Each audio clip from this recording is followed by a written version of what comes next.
I think the hardest thing I had was the way in which a lot of people saw them as a single unit. That for me was one of the biggest challenges. And it was preschool teachers, it was elementary school teachers in many cases, and they expected the same thing from each of them, even though they have very unique and different personalities. Boy, oh boy, do they ever have different and unique personalities. And so the expectations would be that, that Lauren would, be able and willing and ready to do the exact same things that Rachel maybe would be ready to do. And so, that we had a lot of back and forth with teachers being like, I just don't understand. Rachel seems to insert this task, et cetera, so readily and easily. Like, and Lauren, she's got all of these different things where she demonstrates all this stuff, but she can't do blah, blah, blah, like this, and this. And it's like, because she's different than Rachel. She's not Rachel. And I think that for me was the hardest part. They say when a baby is born, so is a mother. But while you are there to help your baby grow into the person he or she is meant to be, who is there to help you? Many women feel lost and alone when they become mothers, wondering, who am I now? Sometimes it feels like the transformation from woman to mother is as radical as a caterpillar's transformation into a butterfly. Did you know that inside the chrysalis, the caterpillar literally turns into goop before it rearranges itself into a butterfly? This podcast is about the goop, what soul transformation looks like as you transition from being a woman to a mom. Your baby's growth matters, but yours does too. You're not alone. I'm your host, Brittany Ming. Welcome to the Motherhood Metamorphosis. Welcome, everyone, to this episode of the Motherhood Metamorphosis. I'm your host, Brittany Ming, and today we're talking to Kelly Muir. Kelly is privileged to be stepmom to two amazing kids and biological mom to twins. She's a post-secondary housing professional that's taken her passionate approach to parenting into her work. In her downtime, she loves adventuring and experiencing the beauty of the West Coast island her family calls home. So welcome, Kelly. I am so happy to have you on here. And we just have to tell the story because this is the first time we've actually seen each other face to face, but we have been friends for like 15 years. 15 years, Brittany. Like, this is a really, really big deal. I know. So do you want to tell the story of like how we met on Facebook? Yes. Well, it's very interesting because when I found out that I was having twins, I was very concerned about the impact of all of the waste related to, the infancy stage with diapering and everything like that. And so I had a commitment to making sure that I would do cloth diapering, and then was reaching out all over the place, just asking anybody what they were thinking and doing. And who did I come across but you? Yes. Well, we were just like part of this cloth diapering Facebook group. Yes. And like, I don't know if our twins had been born yet. Were we both pregnant or were I think we were both pregnant. Yeah, I think we were both pregnant. And we both were having twins and we both were doing cloth diapering and we were both like brand new moms. So I think we were just like, had this bond that just like zinged over Facebook. Yep, it did. And then I just continued to fangirl you the entire time, right? I think we just chatted via Messenger for a while, and then we actually became friends, and then we have just been Facebook friends for a very, very long time because our twins are almost 15. Yes. And this is born within a month of each other. I know. Like, that's the thing, which is so really special and unique. And you have identical boys and I have identical girls. Yeah. So I know. Yeah. It's just, we're just twin moms. We are twinning and then we have twins. So yeah. Yes, definitely. And I think we were both like twinning in a super mom kind of way too, where we're like, we're going to just do this, like, I'm not going to be afraid to do cloth diapers. People did it back in the day. There's no reason why we can't do it with two kids. And I'm going to make my own food and I'm going to do all of these different things because I want to start things off right, in my perception of what was right. In a kind of obsessive way. Yeah. It was weird. I think it was the hormones, but we'll roll with that. And everything turned out fine. And we did end up doing cloth diapering. And then had the opportunity. And I'm so grateful because through that experience, I have had the chance to become a friend to you and you a friend to me. And it's great. Our kids have gone through some similar circumstances in terms of learning differences and just the twinning thing too. And I love it because I always am very inspired. And I get lots of information and also I think validation through what you post and what you share and through this platform, through your podcast. So Oh, thank you so thank much, you. friend. My Yes. lovely friend. I'm just so happy to have you on. And I'm so happy to meet you face to face, even if it's screen to screen. So that's our little Better than nothing. backstory, listeners, as we like are so excited to meet each other. I'm sure you're like, okay, let's get on with the podcast. So, but if you couldn't tell, we're actually going to be talking about having twins. And I think so many more people are having twins these days. Either people are having their kids later in life, and that can be a factor for actually conceiving twins, or they're going through fertility treatments, and that can also be a factor in having twins. But I think twins are just a unique experience, and also in ways that I never anticipated shaping me as a woman and as a mom. And so I just wanted to have you on here to, talk about our twin stories and just talk about the ways that having twins and shaping these little lives in a unique situation has shaped our motherhood experience and our womanhood experience. So I was wondering if you could tell me when and how you found out you were having twins, because this is like my favorite thing to ask twin moms, because it's always exciting and special. Well, and the interesting thing is that I've never shared it with you before either. And my story is very interesting in that my partner at the time had had a vasectomy, and he had has two children from a previous marriage, which are my beautiful and amazing step kids. So I was step parenting at the time, and just having that longing for the opportunity and the privilege to be called mom instead of Kelly and things like that. Like, I love my stepkids so dearly, but that connection and relationship is quite different. And I sat there and I was like longing, explored, a vasectomy reversal. And here in Canada, it costs money. You can get a vasectomy for free, but it costs about $7,000 to have it reversed. At the time, we were not in a financial position that would have allowed for that. So I was like, you know what? So be it. It's fine. You know what? I am grateful. I've got two kids already that adore me and I adore them. Perhaps maybe we can explore adoption down the road. There's lots and lots of children in the world that need support and care and love. And we are a happy, healthy family that would readily take anything and anyone on. But then I started getting sick one day.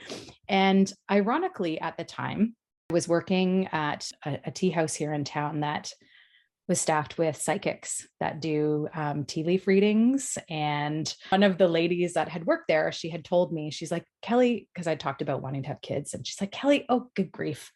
Don't worry. You're going to have kids. You have kids. You're going to have kids. You're going to have 4 kids, two that come from your own body and 2 that didn't come from your body, but feel as though they did because they're yours just as much as the other moms. And I was like, oh, pish, my husband is, he's had a vasectomy. So whatever, maybe I'm going to get a new husband, just joking around or whatever. So anyway, I started getting sick and it was one of those things where you miss your cycle. And I'm like, this is just something is going on. I think I'm going to do a pregnancy test. So I did a pregnancy test and lo and behold, it came back positive. And I'm like, what in the heck is going on here? How is this even possible? And it is possible, everyone. So if your partner has had a vasectomy, you need to make sure that they actually go through all the testing. So I went to the doctor too and had a test done. And yes, I was pregnant. So grateful. I was so excited because I was like, oh my gosh, the universe heard my calling and my yearning for a child. Like, this is so exciting. I'm grateful to be pregnant. And of course, here you do your first ultrasound at about 12 to 14 weeks. So go in for the ultrasound. I'm talking to the technician about like these amazing psychics at my work telling me that I'm going to have 4 kids total, and I'm like, but I'm just so grateful to be pregnant. This is just such a gift. And she's like, and doing like the little thing with her machine. Okay. So I'm going to just bring in the dad now. And so she brings in my partner at the time.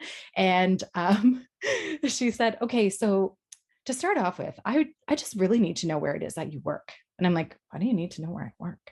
And she's like, well, I was like, well, I work at this place, and tell her. And she goes, okay, well, and then who was this person that talked to you about like your children and all that sort of stuff? I'm like, what does that have to do with anything is what I'm thinking in my mind. But I still graciously tell her. She goes, well, because I need to go and see this woman because she's gifted and then she turns the screen around and she goes, there's two of them in there. And I literally was like, what? I almost fell off the examination table, Brittany. I believe it. Yeah. Seriously. I was like, what in the heck? And then I started, of course, to cry and hyperventilate because I'm like, oh my God, there's two of them. Yep. What is going to go on here? Like, how are we going to do this? My partner and I was like, oh my gosh, like I started bawling. I'm like, what are we going to do? And it was great because he said to me, he's like, we're going to have two babies and everything's going to be fine, Kelly. It's going to be fine. And so that is how I found out. And it has been one of those things where I am not a person who has a faith that I practice regularly, but I do believe in the universe and guidance and that things are meant to be. And those girls, they were meant to be here, you know? What did you tell your psychic friend? Like when you went back to work, what did she say? Like, what was that? Well, I came up the stairs because we walk up the stairs and into the space where I worked. And I walked in and I was like, oh my goodness. And at first I was like to everybody there, I'm like, this is what's happening. I had my ultrasound. I'm like, I'm having twins. And she's like, just so like blasé about it. Like, oh my gosh, that's like the best story. I love that. It's so much. Funny. That's so great. So I'm going to show, I think you know my story because I've written about it, but I will share it for everybody who's listening because it's fun. So this is my twin story, very different from yours, but still that surprise factor because we had only been married for, I think 8 months. And we had just the month before had that conversation like, well, when do you want to have kids? Because, you know, like everybody, as soon as you get married, they say, well, when are you going to have kids? When are you going to have kids? And they also asked, well, how many kids do you want? And we said, one at a time, haha, you know, tongue in cheek, one at a time, because we didn't really know. And then we had said, okay, we're going to wait 3 years. So then the very next month, here I am. It's my last semester of college. So I am very young. I'm 22 and had to take this pregnancy test and it was positive. And my husband was not very happy. I mean, I was going to school and then he was working and then he was going to go back to school. So he knew that he couldn't go back to school. So it really felt like the end of his dreams at that moment. I don't know how you feel like I can't pursue anything and we're going to get pregnant. So he wasn't very happy and he didn't want to come with me to the first ultrasound. He's like, I'll come with you to the one where you find out if the baby's a boy or a girl. So I was kind of grumpy and I was like, okay. And so I went to the ultrasound by myself. I think I was like 13 weeks. And the doctor, you know, they do the pelvic exam and all these things. And she was like, what are your dates again? Like how pregnant are you? And I told her and she's like, okay. And then they did the ultrasound and she's like, oh, she was so serene. She's like, oh, I thought your uterus felt kind of big. You're having twins. And I was just like, and I was just like, I felt this like cold rush like all over my body and I could see like right there on the screen these two little gummy bears like do like they were there and they were squirming around and there was no doubt that there was two babies in there and everybody was like laughing, like all the other nurses and techs were like, oh, congratulations. And I was just like, oh my gosh. And then I had to go get dressed and everything and I looked at myself in the mirror and I had just like red splotches like from my head all the way down to my chest. Like I was just like broke out in hives or like, I don't know. I was just like this whole bodily reaction. And then I thought, oh my gosh, like Aaron doesn't know. Like I'm going to call him on the phone and tell him this. So I called him and he's like, how'd it go? And I was like, it was good. I was like, guess what? We're having twins. And he's like, oh, ha. And I was like, and I said, no, for real. And he's like, you're kidding me. I was like, I'm not kidding. And he's like, you're freaking kidding me. And I'm like, I'm not. And then he just laughed and laughed and laughed. And then I heard somebody in the background at his work saying, what is it? And he goes, we're having twins. And then I heard the other guy who had the biggest laugh. I heard him laugh and laugh and laugh. So that's our finding out we're having twins story. So the finding out we were having twins was a day with much more laughter than the day I found out I was pregnant. So I want to ask you, what are some of the unique challenges that you found in having twins, like when they were little and then now maybe when they're big, or things that you didn't expect to happen? I think some of the things that I didn't expect to happen are kind of typical to any new mom. And I have talked with my singleton mom friends about their experiences. And some of them definitely were the same, like the whole loss of self, where you become this individual who is really truly just there as a life support system for these tiny beings, right? But I think the difference with twins is that it feels more nonstop. Like with my girls, I was very fortunate in the sense that I was able to get them on a similar feeding and sleeping cycle relatively quickly. I think that if that was the case, it would have been really wild and crazy, and a lot worse because like already like that first 6 months is just a hot mess in so many ways.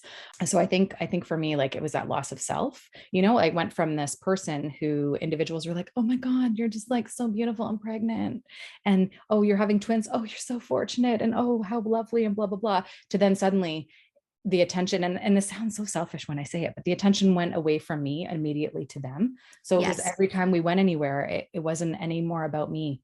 And I think it was a gift in many cases though too, because I think we all could stand to take a little bit of a moment and allow the showcase to be about others instead of just about ourselves. And so I had a rapid adjustment with that one, because anytime I went anywhere with them, with two, they're a spectacle.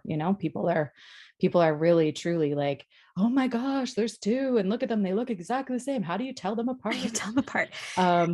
Which is such a common thing, and I know that you had that too with MG, right? Yeah. And so that to me was a big shift that I didn't get into. The other part was just how challenging it was to just do the simple things that I took for granted prior to having babies.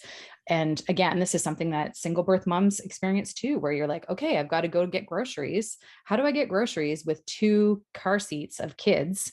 Like getting them in and out of the vehicle, taking them into the grocery store and trying to navigate a cart and put groceries in it with the children's in the cart. Like there was just so many pieces where I suddenly was like, okay, I'm just going to have to MacGyver this somehow. I'm going to have to wear one, put one in the car seat, or try to wear both. And then even more people think you're a spectacle if you try that. Yeah. I never did that when they were babies. I did like one seat in the front, which you're not supposed to do, but No, like whatever, I just did it. And then I had one sideways in the cart so that I could actually stick groceries underneath it. So it was resting in between the edge of the car seat. And that's how I did it. I think occasionally I like took the stroller in and tried to like push the stroller and pull the cart like you're some kind of train and you're trying to turn in that.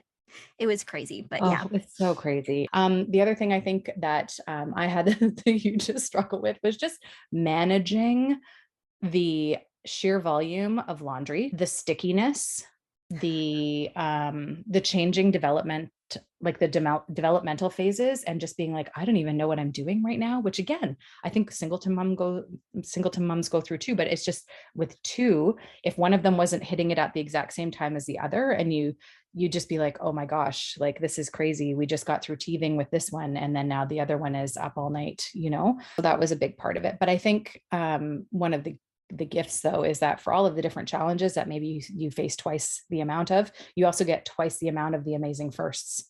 You get the first smile, the first step, the first mom, the first dad, like all of those types of things, you get to have those twice and in a very short period of time. And then they start entertaining each other.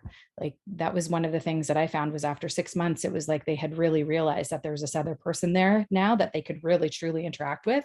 And then I would just start throwing snacks and I don't know, maybe shiny things at them. And then they would just do their thing while I then could get on with a few other things around that. Oh my goodness. I remember one of my favorite firsts with the twins when they were about 2 months old. And we were just had them in bed with us. It was evening, and Aaron was holding one and I was holding the other. And it was the first time they actually saw each other, and they realized there was another baby there. And it was like this little magic moment where like they reached out and like touched each other's faces. And I was like, oh my gosh, this is like the best. And that was one of my like little special twin treasure moments that I have. So, well, we used to have times where we would just turn them to face each other and they would just start giggling. Yeah. So if they're having like a little bit of a meltdown or something like that, I would just be like, okay, I'm calling you in Lauren, or I'm calling you in Rachel, and just like turn. And then they would just start laughing at each other. Oh, that's cute. That's really so cute. Supportive of each other, even when they were little. when they could talk. I think they were about 2 or 3, and they would walk by a mirror, and I would say, "Who is that?" And they would say, "It's brother." So that I was, love, I also love that your children called each other brother yeah. because my daughters called each other sister. Oh, that's so Yeah. sweet. I love Sister, that. sister. Sister. And I think it's because when we were talking to them when they're little, your sister, or Hmm. I'm going to get sister, your Yeah. sister, or what have you, right? So they Hmm. didn't really learn their different names until they were a little bit older. Yeah. Yeah, it was very cute. Think of any like unique situations that seemed a little tricky or hard when they were younger, maybe not babies, but school age or early Oh, schooling, where you were like, oh, oh, this is hard because they're yeah. twins. I think the hardest thing I had was the way in which a lot of people saw them as a single unit. That for me was one of the biggest challenges, and it was preschool teachers, it was elementary school teachers in many cases, and they expected the same thing from each of them, even though they have very unique and different personalities. Boy, oh boy, do they ever have different and unique personalities. And so the expectations would be that, that Lauren would, be able and willing and ready to do the exact same things that Rachel maybe would be ready to do. And so I had a lot of challenge with that specifically because they, as little beings, are still, well, we're all still figuring ourselves out. But when you're in a situation where you're surrounded by a whole bunch of other people and it's stressful already, or you're trying to please a teacher or to do well and get praise, we had a lot of times where we struggled because we also didn't realize until much later that Lauren had a learning difference. And so that we had a lot of back and forth with teachers being, I just don't understand, Rachel seems to Oh, insert this task, et cetera, so readily and easily. Like, and Lauren, she's got all of these different things where she demonstrates all this stuff, but she can't do blah, blah, blah, like this, and this. And it's like, because she's different than mhm. Rachel. She's not Rachel. And I think that for me was the hardest part, was that it, like, the not being able to be individuals. And a lot of people actually, why don't you dress them alike? Like, I had a lot of people actually ask me that. And I said, well, because they're not the same person. Yeah. But isn't it so cute? I'm like, sure, it might be cute, but they're also not a novelty. And like, I really felt like some people maybe were like, and especially some like of our older connections, I think they took affront to that because they thought that the cute factor outweighed the children's individualism. Yeah, I never dressed my boys alike either. One, because people had a hard enough time telling them apart. I'm like, Exactly. let's do y'all a favor. And even sometimes if I had the cute little matching outfit, one of them, they would wear it for 20 minutes and then somebody would spit up or they would blow out, or when they were older, they'd spill, juice down their front and then you'd have to change it. So like the cute outfit never lasted, even if they were matching. No. So I think one of the challenges that we had when they were little, I remember when I was taking them to a preschool interview. And so I had both of them in this director's office. And looking back, I really did not like this director. I should have gone elsewhere, but I was still learning my mother's intuition. But she said when they were 3 years old, like all they did was wrestle. They would like wrestle themselves. They would wrestle the air. They like Ben's favorite thing was like wrestling our Elmo chair. He just like all they would do was wrestle. And so obviously in her office, as try as I might to be like, boys, let's sit still, they were just like wrestling like little scrappy puppies. And she said, I think that they should be in separate classes because they seem really rowdy together. Or I think they would get in too much trouble. And she was kind of snooty about it. And I was like, my feelings were very hurt because I was like, these are my twins. And I remember asking all of my mom friends and asking for advice on Facebook. Should I separate them? Should I do this? And it just had this little heartbreak factor to it to be like, I can't put them in separate classes. And how dare she say that they were too rowdy? I mean, obviously they were really, really they were really, They were, they Brittany. were very rowdy. Yes. But I was offended, And so ultimately, I needed them to be at that preschool because it was close to my work. But so we put them in there and I did separate them. And I'm actually really glad I did because Micah had been talking for Ben a lot. And Ben was starting to rely on him to talk for him. And we realized, okay, this is not a good dynamic. We need Ben to like actually start talking for himself and not rely on Micah to talk for him. So that was a good split independence. And we actually, since then, we have put them in separate classes the entire way through. And I'm really glad that we have. And it's funny because this year they're going into high school. and they will have the same math class at the same time. And they were like, what? We're going to be at the same class with the same teacher? They're like, oh, Ming boys, everybody watch out. And so they were just Oh, like, that'll be the first time they will be in class together. wow, that's So so special. yeah, so No that'll big be fun. deal. High school. That was hard for me initially, but then I do encourage other twin moms, if they ask my advice, I always tell them my story. And I'm like, this was what was good for us. Though every family has to make that decision for themselves. But because my boys are identical, I already knew that people were going to be all the time, which one are you? Which one are you? And even when they did have similar friends, like in elementary school, I remember Ben came home one day and he was mad.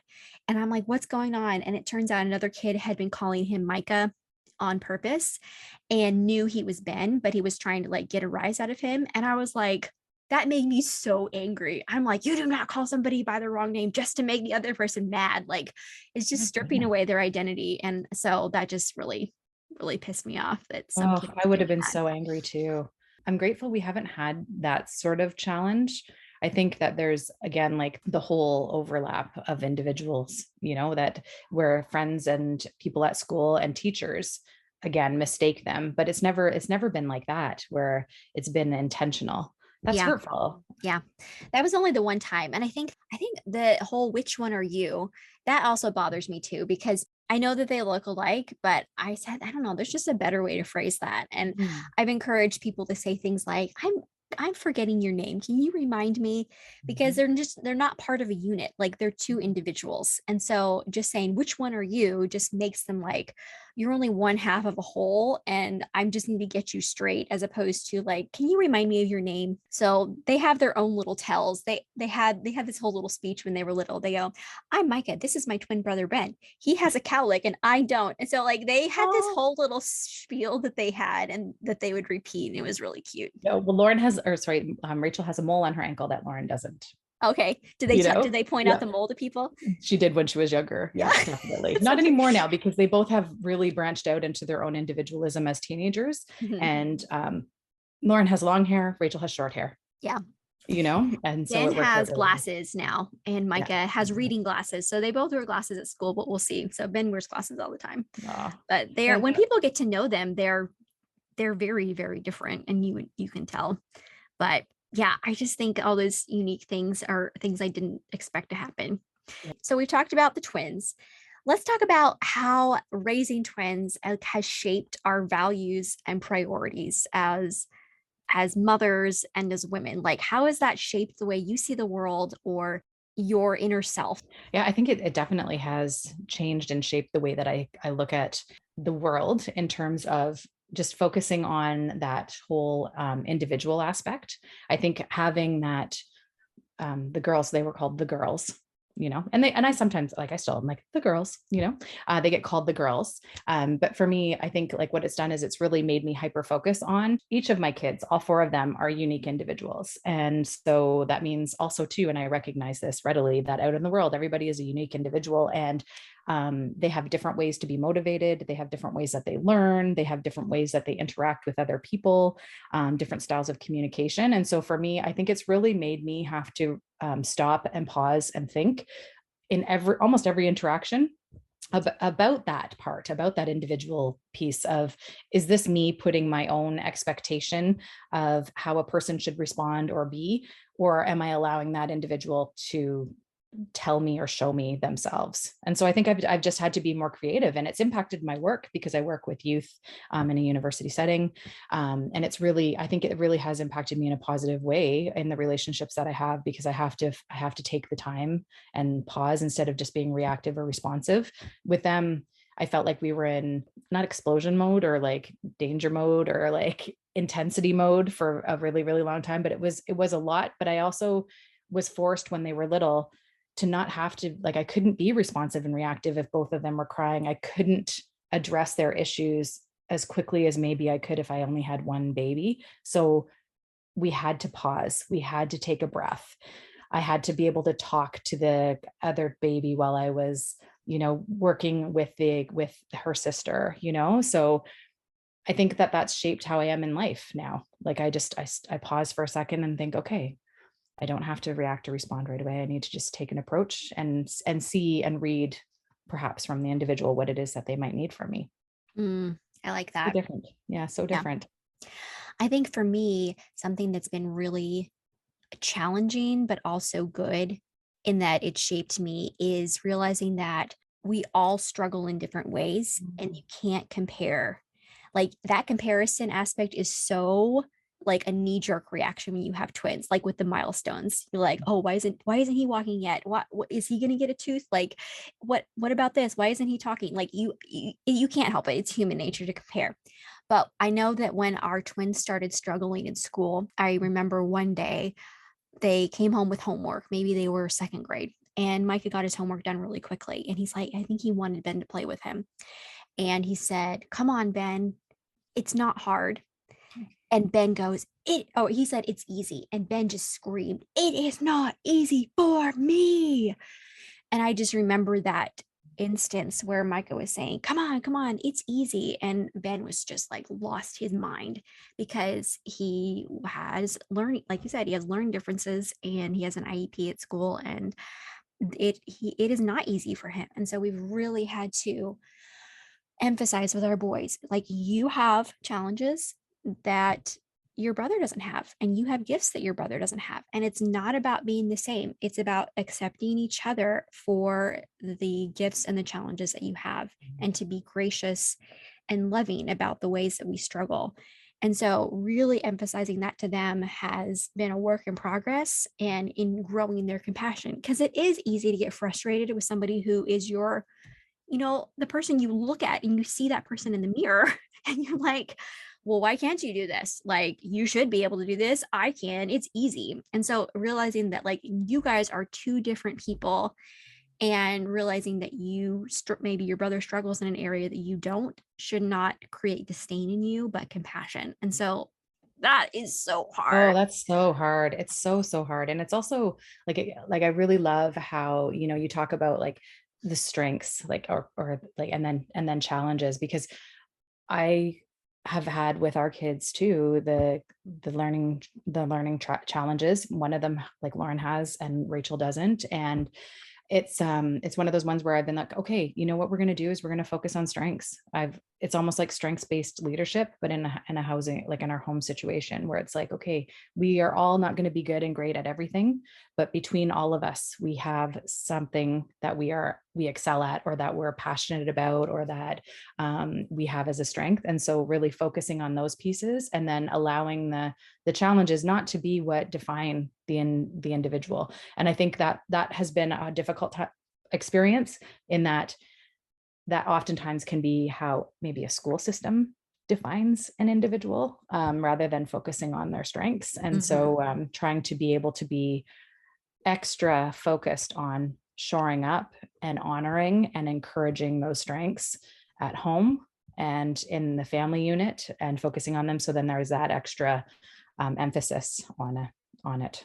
Yeah. Because it is so hard. That is, we've tried to focus on that because I have 5 kids. So that instance of trying to help my twin boys not succumb to toxic comparison has branched out into the way that I parent my other children too. Because, it's so easy to be like, well, he's the athletic one, or he's the bookish one, or he's the explosive one, like giving these labels that don't do anybody any favors, because you just get locked into a box where people expect you to do things. And so my kids, like, they label each other, and I'm like, can we just get rid of that? So sometimes I do label them my twins for fun. And I'm like, I am tempted to get both of them a shirt that says, I'm the evil twin. Get both of them.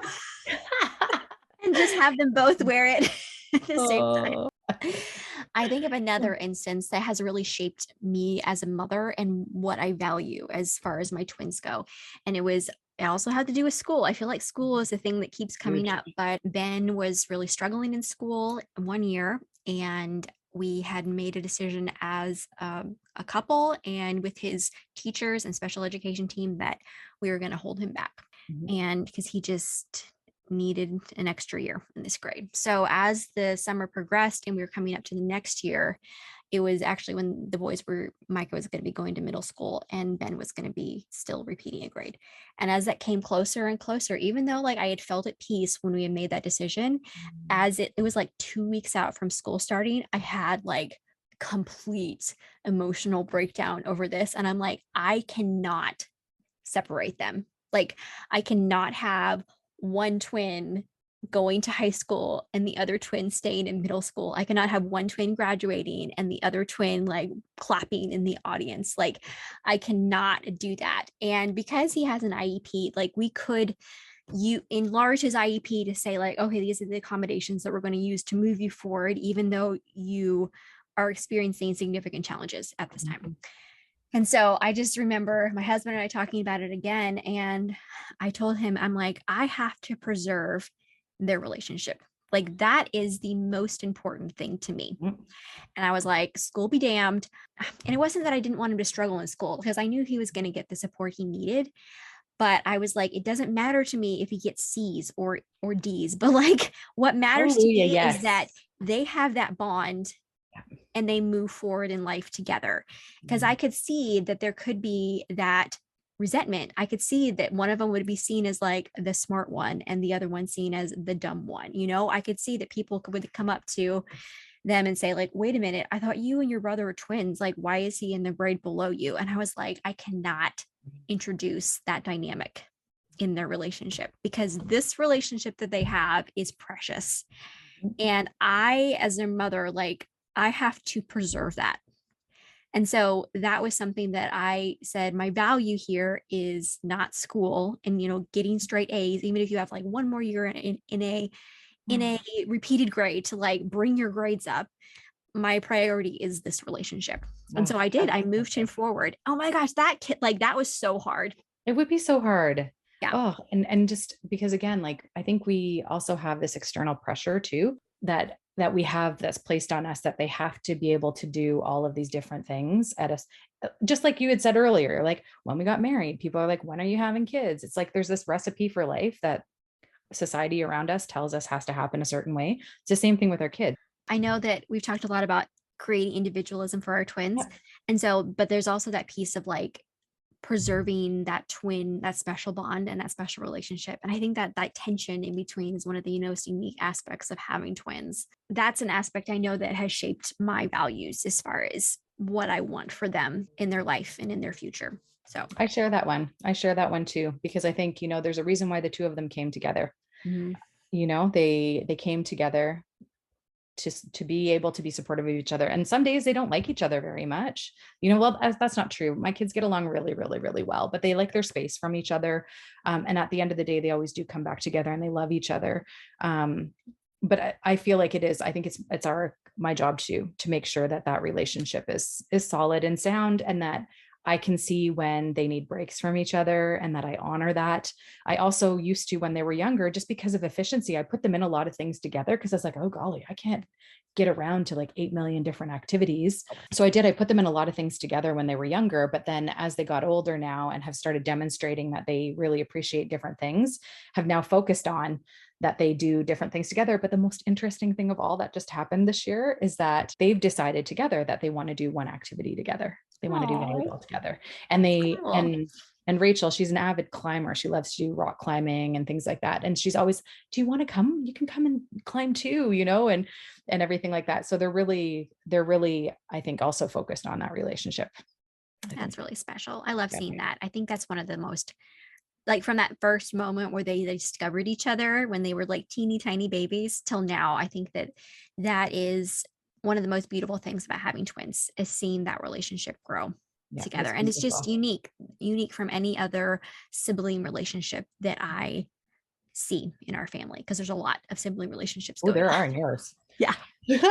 I feel sometimes that I'm just this bystander in life, you know, like I just get to be a bystander to all the joy sometimes, you know, and I know that it's not like that for everybody who has twins, but I watch them. Like it sounds so creepy. I watch my kids, but I do watch my kids, you know, because they're pretty darn amazing. And I watch them and the interactions that they have. And it just gives me so much joy just to be able to be here passively engaged in what they have together with each other, because I did not ever have a relationship with my sibling like that, because we were 3 years apart. And I always longed for a sibling that could understand me and just love me like that. And so to be able to witness it live and in person is such a privilege. Like I am so grateful that that vasectomy reversed itself, Did not take. I know, didn't take. Did he ever go back 6 and years. get it checked? No, of course not. Whatever. You know what? It got me 2 incredible humans. Yes. I am so honored to be a mom. So honored. Yeah. Well, this is such a great conversation. And I am so happy to talk to you. And I hope that people enjoy listening to us talk about our twins. I don't know if they will, but I certainly Who knows? You know what? I enjoyed it. I enjoy you. That's right. So to end our time, I want to ask the rapid fire questions. So are you ready for these? I'm ready. Okay. Which Disney princess would you want to take out to coffee? Rapunzel. Oh, she's so because I think it'd be super awkward to try and fit her hair in my car. You're like, let's pile it in the back seat. Yeah, exactly. let it wave out the window. It's great. Would you rather spend a weekend at a cabin in the woods or in the city with great restaurants? And I think I already know the answer. Always a weekend in a cabin in the woods. Yes. That's like my most favorite place to be, is out in nature. Yes, I love all of your nature pictures on Facebook. Always by the river. Always. Yes, that's great. Always. An ordinary moment that brings you great joy. Oh my goodness. In the morning when I hear my kids talking to each other before I leave my bedroom. And I used to love this when they were babies too, because you could hear them either through the baby monitor or what have you when they used to share a room together. And I love listening to those interactions. That really is special to me. And I also, can I have 2? Yeah. Okay. My second one is seeing them interact with their big siblings, and hearing that and being able to be on the outside now that they're all a little bit more grown up, because we've got double 14s, a 20-year-old and a 25-year-old. And just seeing how that relationship has evolved over time too is really, really special. So yeah. Those are simple things, they go, the big kids take them and they drive them places and do stuff with them just on their own. And it's really cool. That's really cool. Yeah. Coffee or tea? Coffee. Last show you binged and loved? Oh, Sex Education. Ooh, I haven't watched that. Loved it. I will have to check that one out. I've heard of it. I heard it's really good. It's really, really, really good. It's great. And honestly, I was like, when can I actually watch this with the girls? When is it age appropriate to be able to watch it with them? Because it brings up some really great conversations around teenage sexuality and just everything. They blow the top off everything. It's amazing. Yeah. You're like, when can I watch this? And not everybody's going to just die in the process. Exactly. Or I'll face scorn and judgment from other parents because I'm letting my kids watch it. Or watching it with them, which is even worse. That's right. You're like, let's just juggle all of these decisions. I know. Always. It's a 24/7 job, Brittany. I know. Go-to book, fiction or nonfiction? I love fiction. I love getting lost in a story. And in fact, I reread some of my favorites over and over again. It's like visiting friends. That's the best. Yeah. When you were 5 years old, what did you want to be when you grew up? I wanted to be a teacher. I did. I love that. I wanted to be a teacher. Yeah. And it's interesting because I worked in post-secondary now for 15 years. And then before that, or during that too, I worked in the K-12 system for a bit as well. Never as a teacher necessarily directly, but definitely working with student leaders and youth. What are you looking forward to? I am actually looking forward to the day that the girls can drive. I'm really looking forward to that. And the great thing is you don't have to teach them everything or know all of it anyway. They're going to learn it. That's the thing I love, is that there's all these other people around that have done it. I like to be my village. Yes. It's always good. Tune into the village. That's right. All right. Last one. Finish this sentence. Motherhood is the greatest gift I have ever received. Oh, I love that. It is. Yeah. It honestly is. I'm so grateful. I never thought I would be. And I am so grateful. Can't imagine life any other way. That's so special. And especially hearing your story for the first time today. So that's great. Kelly, this is so fun. I'm so glad I got to talk to you. I can't wait to share this episode with people. And I hope they enjoy our fun conversation as much as I enjoyed having it with you. Oh, I'm so grateful, Brittany. Thank you. And again, just this whole connection that we've had, I think it also too is one of those things that was divinely intended to be. I'm really, really grateful. And to have this chance to be on your podcast is a privilege. Thank you. Oh, thank you. Thank you so much for listening to this episode of the Motherhood Metamorphosis. If you've enjoyed this episode, please hit the thumbs up and subscribe to this channel so you never miss an episode. Next, tell your friends. Podcasts are a slow growth type of social media, So promo works best when it's from person to person.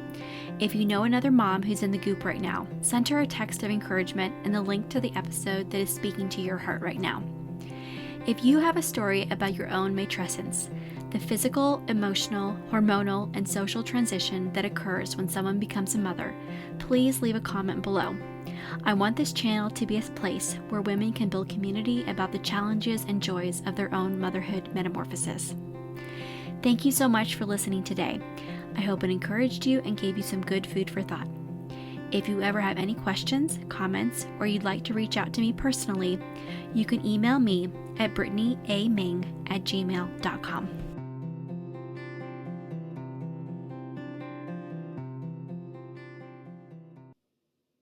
They are best friends. Hang on. Okay, Aaron's texting me. No problem. Let me text it back. He's been at work today. Look, this will be another blooper we'll put in. That's totally fine. 6 years later, after his daughter, my stepdaughter, it was 6 years. It took 6 years. That's crazy. I know. So Aaron did get a vasectomy when I was pregnant with Grace, and I made sure, I was like, you've got to go get it checked. Yes. 1 month that I was kind of late, it was like right when COVID was starting, so I was like stressed out of my mind, and I'm like, oh great, my period's late. It's like, you need to go get it checked like right now. And he's like, okay. So he did, and he's like, it's all good. He's like, there's nothing happening. Thank goodness. Hello? Oh my gosh. You're real. You're real. This is so much fun. It's so crazy. I was just talking to somebody about this whole thing because they're like, what are you doing? And how do you know this person? Welcome everyone to this episode of the Motherhood Metamorphosis. I'm your host, Brittany May, and today we're talking to Kelly Muir. Actually, is that how you pronounce your last name? That is exactly how you pronounce my last name. All right. Well, let me start over because usually I ask about pronunciation. So we're just going to rewind and start over. That'll go in the bloopers.